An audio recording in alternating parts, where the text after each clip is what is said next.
नमस्कार मित्रों, मैं हूं हरिओम और आप देख रहे हैं क्राइम से जुड़ी एक प्रेम कहानी। मित्रों, यह कहानी जिस शहर की है वह भारत में स्वच्छता के मामले में नंबर 1 पर आता है, जिसने स्वच्छता के मामले में अच्छे अच्छे शहरों को पीछे किया है या कहे पछाड़ दिया है।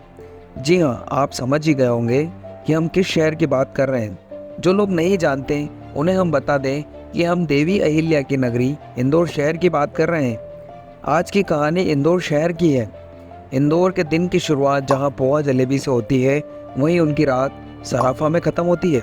इसी इंदौर शहर में एक जगह है जिसका नाम भंवर कुआं है। इस भंवर कुआं में स्टूडेंट्स की भीड़ लगी रहती है। यहाँ पर प्रदेश के अनेक शहरों से बच्चे अपने करियर को बनाने के लिए आते हैं। कुछ बच्चे अपना करियर बना लेते हैं तो कुछ बच्चे प्रेम के भंवर में फंसकर प्रेमी बन जाते हैं।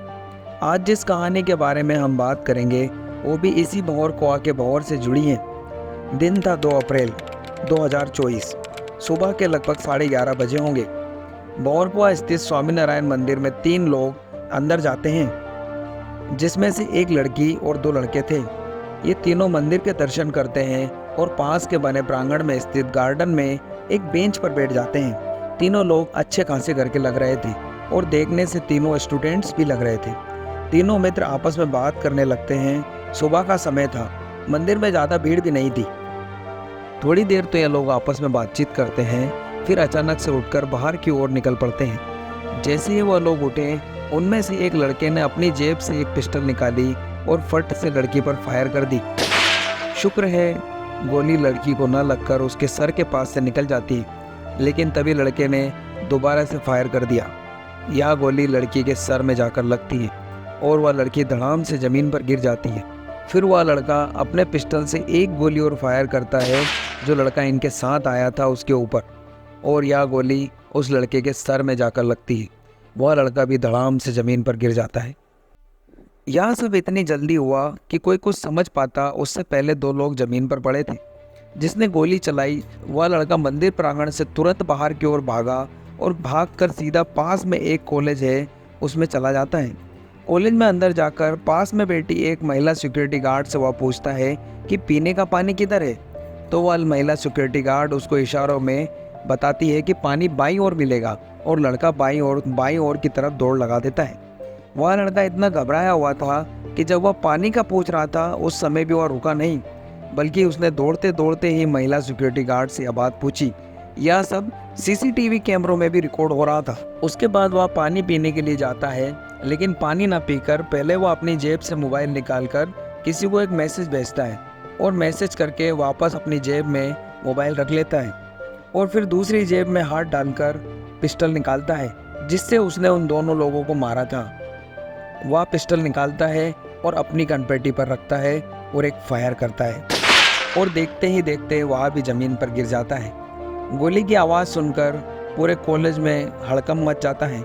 सब लोग भागकर वहाँ आ जाते हैं। इधर मंदिर में भी ज़्यादा लोग नहीं थे, लेकिन जब गोली की आवाज़ और इन तीनों के बीच तनातनी जब हो रही थी तो लोग इनको नोटिस करने लगे थे।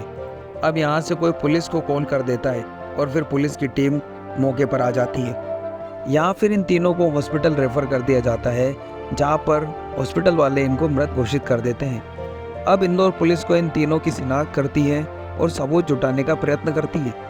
इंदौर पुलिस को इन तीनों की जानकारी निकालने में ज़्यादा परेशानी नहीं हुई, क्योंकि इनके पास से इनकी आईडी मिली, जिससे पता चला कि लड़की का नाम स्नेहा है जो कि इंदौर की रहने वाली है, और दूसरा शख्स दीपक जाट है जो कि राजगढ़ ब्यावरा के आगर मलावर का निवासी था, और तीसरा जिसने इन दोनों को गोली मारी और फिर खुद को भी मौत के घाट उतार लिया, उसका नाम अभिषेक यादव था। और फिर पुलिस वालों ने इनके घर वालों को बुलाया और पोस्टमार्टम करके तीनों के शव अपने अपने परिवार वालों को सौंप दिए। हालांकि परिचितों का कहना है कि दीपक और स्नेहा की मां एक ही गांव के रहने वाली हैं। वे एक दूसरे को मुंह बोली बहन मानती है। 2 साल पहले जब दीपक इंदौर आया तो स्नेहा के घर गया। स्नेहा की मां को मौसी कहने लगा। इसके बाद दीपक का स्नेहा के घर आना जाना लगातार बढ़ गया। डीसीपी ऋषिकेश मीना ने कहा है कि दीपक और स्नेहा आपस में भाई बहन नहीं थे, ना ही रिश्तेदार थे। पुलिस ने साफ किया है कि दीपक और स्नेहा का भाई बहन का रिश्ता नहीं है, वह सिर्फ एक दूसरे को जानते थे। पहले पुलिस को परिजन ने कहा था कि वे रिश्ते में भाई बहन लगते हैं। पुलिस को शक है कि अभिषेक और स्नेहा के बीच दीपक की वजह से ही नाराज़गी बढ़ी और फिर अभिषेक ने दोनों को गोली मार दी। पुलिस को दीपक और अभिषेक के बीच की चेट भी मिली है, इस पर जांच की जा रही है।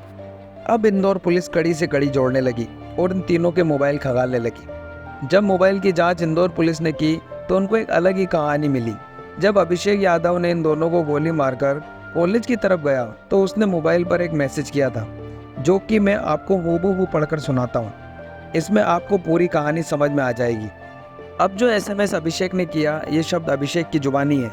अभिषेक ने लिखा है, आप सबको अपने बारे में बताने जा रहा हूँ, आप मैसेज को ध्यान से पढ़ना, जो भी बोलूँगा आपको उसका स्क्रीनशॉट का प्रूफ भी दूंगा। वो और मैं दिसंबर 2019 में करीब आए। मैंने कहा था कि शादी नहीं करूँगा, रिलेशनशिप में रह सकते हैं तो ठीक है, वरना कोई बात नहीं। उसने मुझसे कहा कि शादी करेंगे तो ही रिलेशनशिप में रहूँगी, वरना नहीं रहूँगी। इसके बाद कुछ दिनों के लिए हमारी बात बंद हो गई। कुछ दिनों बाद उसने कहा कि ठीक है, शादी नहीं करेंगे, रिलेशनशिप को ही आगे बढ़ाते हैं। मैंने कहा फिर ठीक है। उस टाइम हमारी ज़्यादा बात नहीं हुआ करती थी। इसके बाद लॉकडाउन आ गया, तब मोबाइल पर हमारी ज़्यादा बातें होने लगी और प्यार बढ़ता चला गया, अटैचमेंट हो गया था। लॉकडाउन खुला तो मिलने जुलने लगे। शुरुआत में हम रीजनल पार्क या कैफ़े में मिला करते थे। वह हमेशा मेरे लिए गिफ्ट लाती थी, मुझसे गिफ्ट नहीं लेती थी और कहती थी कि घर नहीं ले जा सकती। हम कई बार अलग अलग जगह भी मिले। हमारा प्यार आगे बढ़ता चला गया। इसके बाद वह मुझ पर शादी करने का दबाव बनाने लगी। कहने लगी कि आप मेरे साथ शादी नहीं करोगे तो मैं मर जाऊंगी, ऐसा कर लूँगी या वैसा कर लूँगी। मैंने कहा कि अपनी कास्ट अलग है, शादी नहीं कर पाएंगे, घर वाले नहीं मानेंगे। लेकिन वो ज़िद पर अड़ गई। कहने लगी कि ऐसा तो आप मुझे छोड़ दोगे, इसलिए मुझे शादी करनी है। चलो मंदिर में, नहीं तो आप मेरा मरा हुआ मुंह देखोगे। मुझे छोड़ दिया तो आपके घर आ जाऊंगी। यह सुनकर मैं डर गया था और तब हमने मंदिर में जाकर शादी कर ली थी। अभिषेक आगे लिखता है, शादी के बाद वो मुझसे हस्बैंड की तरह बातें करने लगी। हबी लिखकर वो रोज़ मुझे मैसेज भेजती थी। उसकी केयरिंग देखकर मुझे भी उसके लिए फीलिंग्स आने लगी। इसके बाद हम कई बार मिलते और इंदौर के आसपास घूमने जाया करते। एक दिन हम लोग देवास दर्शन करने गए तो वहाँ उसने कहा कि माताजी के सामने ही मेरी मांग में सिंदूर भरो। मैंने कहा कि एक बार शादी कर तो ली है, फिर अब क्यों? कहने लगी कि यहाँ की बात अलग है, मांग में सिंदूर भरो वरना कुछ कर लूँगी। तब मैंने सिंदूर मांग में लगाया। ऐसा करके हमारी 2 बार शादी हो गई। वह मेरे लिए उपवास करने लगी, सावन सोमवार भी करती थी, करवा चौथ के व्रत भी रख लिए। हमारा रिश्ता मजबूत हो गया था, हंसी खुशी जी रहे थे। एक दिन उसने कहा कि कोर्ट मैरिज कर लेते हैं। मैंने मना किया तो बोली कि कर लेते हैं कोर्ट मैरिज, कभी घर वाले नहीं माने तो बता देंगे कि कोर्ट मैरिज कर ली है, मान गए तो नहीं बताएंगे। इस पर भी मैंने जैसे तैसे उसको समझाया। हम दोनों की बॉन्डिंग बहुत ज़्यादा अच्छी हो गई। इसके बाद हम लगभग रोज़ाना मिलने लगे। 12-13 बार उज्जैन भी गए, देवास महेश्वर के वाटरफॉल देखे। ऐसी कोई जगह नहीं जहां हम इंदौर में नहीं गए। फिर हम दोनों के बीच कोई तीसरा इंसान आ जाता है। बस अभिषेक ने इतना ही लिखा था कि हम तीनों के बीच कोई तीसरा इंसान आ जाता है। यहीं से पुलिस को कुछ समझ नहीं आता है कि वह तीसरा इंसान कौन था। क्या वो दीपक जाट था? ऐसा क्या हुआ था अभिषेक के साथ कि इन दोनों को गोली मारकर उसने खुद को भी गोली मार ली? बहुत सारे सवालों के जवाब मिलना अभी बाकी है। खैर, इंदौर पुलिस पर हमें पूर्ण विश्वास है कि वह सब सवालों के जवाब हमें देगी। अभी भी इसको लेकर जांच चल रही है। हमें इंतजार रहेगा क्या हुआ था इन तीनों के बीच। मिलते हैं अगली कहानी में। अभी के लिए अलविदा। और हाँ मित्रों, आपको ये स्टोरी कैसी लगी? अगर आपको पसंद आई हो तो लाइक, सब्सक्राइब और शेयर ज़रूर कर दीजिए। अगली कहानी किस पर बनाएं, इसके लिए नीचे कमेंट ज़रूर करें। धन्यवाद।